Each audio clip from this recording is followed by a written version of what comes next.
You're sitting in a quiet room. Nothing is wrong, and yet some part of you is scanning the corners anyway.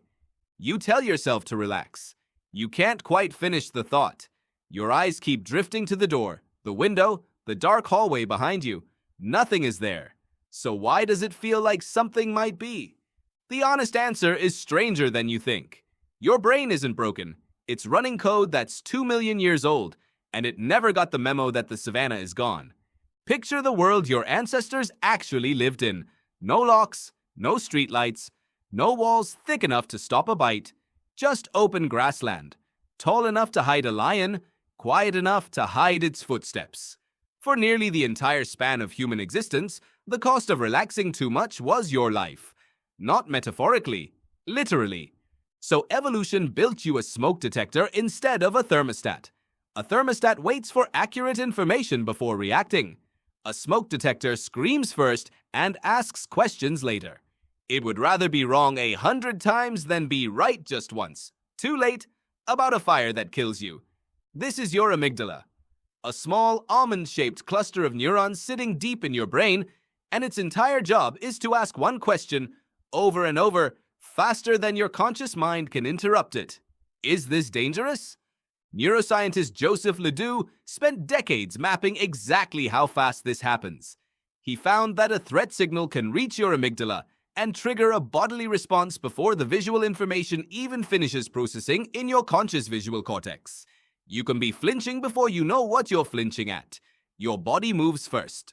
Your mind explains itself after the fact, like a press secretary called in after the decision's already been made. Think about the last time you jumped at a shadow or grabbed the railing before you'd even registered the stair was loose. That wasn't carelessness. That was an ancient survival system doing exactly what it was built to do, with you simply along for the ride. Here's the strange part. The system doesn't know the difference between a predator and a deadline. Your amygdala can't read a calendar. It can't check whether the thing chasing you is a leopard or an unanswered email. All it knows is a threat signal, and a threat signal triggers the same chain reaction regardless of the source. Your heart rate climbs. Your blood diverts away from digestion and toward your limbs. Your pupils widen. Cortisol and adrenaline flood your bloodstream, the same cocktail your ancestors needed to outrun something with teeth. Robert Sapolsky, a neuroendocrinologist who has spent his career studying stress in primates, put it simply, zebras don't get ulcers because once the lion either catches them or doesn't, the stress response shuts off. You, on the other hand, can trigger the exact same biological alarm by replaying an awkward conversation from 3 days ago. There's no lion, there's no chase. But your body doesn't know that. It just knows the alarm went off, so it responds the only way it knows how. This is the mismatch at the center of almost everything that feels like modern anxiety. You're carrying Paleolithic hardware into a world that no longer matches the threats it was designed for. Consider why a crowded subway car can feel suffocating even though nobody on it means you any harm. Anthropologist Robin Dunbar's research into primate social groups found that humans evolved to comfortably track and trust around 150 people. Your ancient brain is built for a small band, where every face is known, every stranger is noticed immediately, and an unfamiliar person in close range is treated as a possible threat until proven otherwise. Now picture rush hour. Dozens of unknown faces, inches from yours, and your nervous system quietly logging every one of them as unresolved. It's not that you're antisocial, it's that you're using a tribal alarm system in a city of millions. Now think about why doomscrolling feels almost impossible to stop.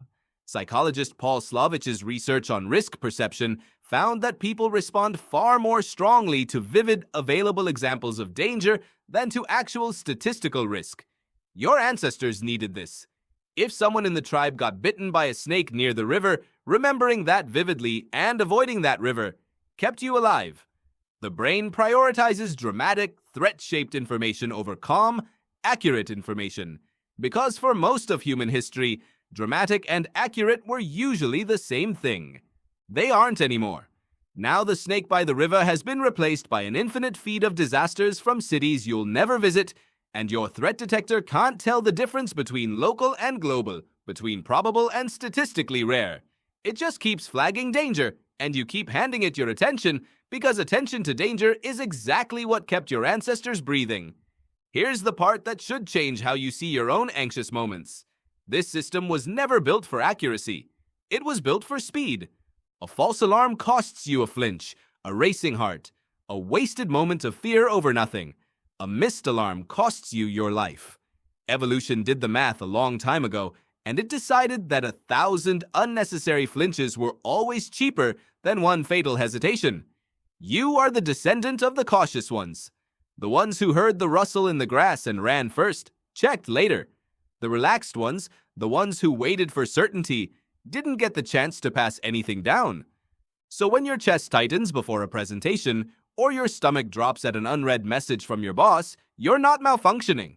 You're running a perfectly preserved survival program, just pointed at a target it was never calibrated for. Does that mean you're stuck with it?